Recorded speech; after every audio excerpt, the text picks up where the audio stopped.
حاجي مسافرۍ کې څومره وخت تېر شو؟ ولا شپږ 10 کاله مې ووتل په دې مسافرۍ کې، شپږ 10 کاله به مې پوره کېږي. حاجي مسافرۍ ته خلک راځي راډیو ساعت هم ځان سره راوړي، تا سره خو راډیو ساعت هم نشته. راډیو ساعت مې وو، دا خو داسې کار و چې د ریاض نه راوختمه په دې تیاره کې، پوه شو تیاره کې چې راوختمه چې په دې څنګ ته سیټ کې راسره بنګالی ناست، بنګالی مې په دې څنګ ته سیټ کې ناست راسره ورور خریده. زه ته یې وسړی لږ غلی شه، ما ورته ویل من وين؟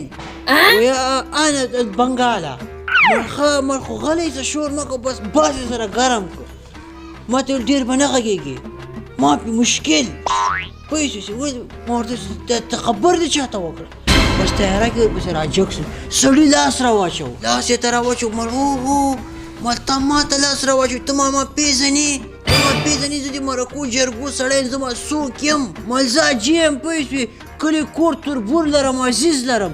ته ما ته لاس راچې، ما رنګه به دی چې لاس یې راواچو که نه دې ګرېوان ته. بس داسې مې ته منډه کړه. په دغه ټیم کې مې دا ځان ته داسې شړنګ ورکړه په تیاره کې، که نه په ځان نه پوهېدم چې درته منډه مې کړه پوه شوې چې دومره بلوک پروت و، لکه دا بالغ دومره بلوک و، دومره بلوک و پوه شوې. داسې مې ورته جګ کړه چې دې د ولو په منځ کې مې درته وویسته پوه شوې، ولو په منځ کې یو های له خولو ووته پوه شوې، ټول مخ مې داسې وغورځاو پوه شوې. بیا کسان راغلل وایي دا ولې؟ مال دا ما نه خپله نه درېده، دا ما نه خپله نه دی، ما څه ورته ویلي دي؟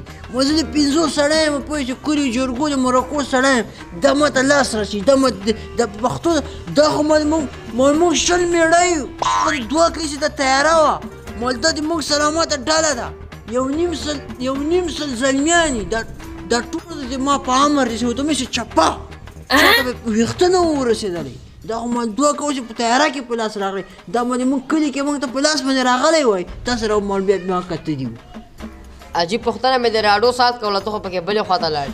نه دا خو مې هغه تیاره کې چې لاس واچو که نه هلته رانه غورځېدلې ده، دا خو نه دي، دا بنګالیان نه دي، دا ټکړ یې رانه ډېر ښه ساعت مې اخیستی دي، راډیو هلته رانه اخیسته. حاجي څومره وخت دی ورته بېرته کله ځې؟ ولا سمه میاشت بعد روان یم، دا دلته چې دا 5 میاشتې مې تېرې کړې، ټولې مې په قرضو کې تېرې کړې. 2.5 ریاله بډک راته رالېږلي دي، 6 ریاله مې غواګۍ مې اخیستله د هغه لپاره. ما توربرونه دي شارم د وسړی وایي به سعودي نه راغلی، یو غواګۍ هم نسي اخیستی. 6 ریاله هغه به هغه راته سمردین راته رالېږلي دي، دا پیسې دغو ټولو راته راولېږلې پوه شوې. غونچه ګل د کور آباد یې هغه راولېږلې. ولا چې اوس زمه پوه شوې 60 ریاله خو قرضداره یم، دا به خلاصولي دي، کامیر پی دي هغه به خلاصولي، اوس ولا ټیکټ روپۍ هم نشته پوه شوې. هغه ته مې ویل دا غوا ده دا به خرڅه کړو، زه چې ما لاړ شم بیا ته راولېږم بله به پرې واخلو، ما دې باندې به ټیکټ وکړم په دې غوا باندې.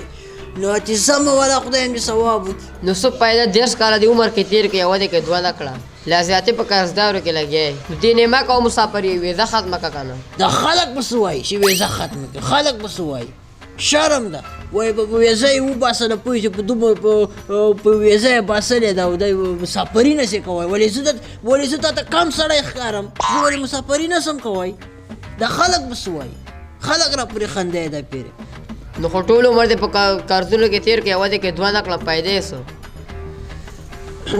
دا فایده ده که نه؟ دا وګوره څنګه څادر مې ځانه تاو کړی، څنګه واسکټ ده، دا فایده ده که نه؟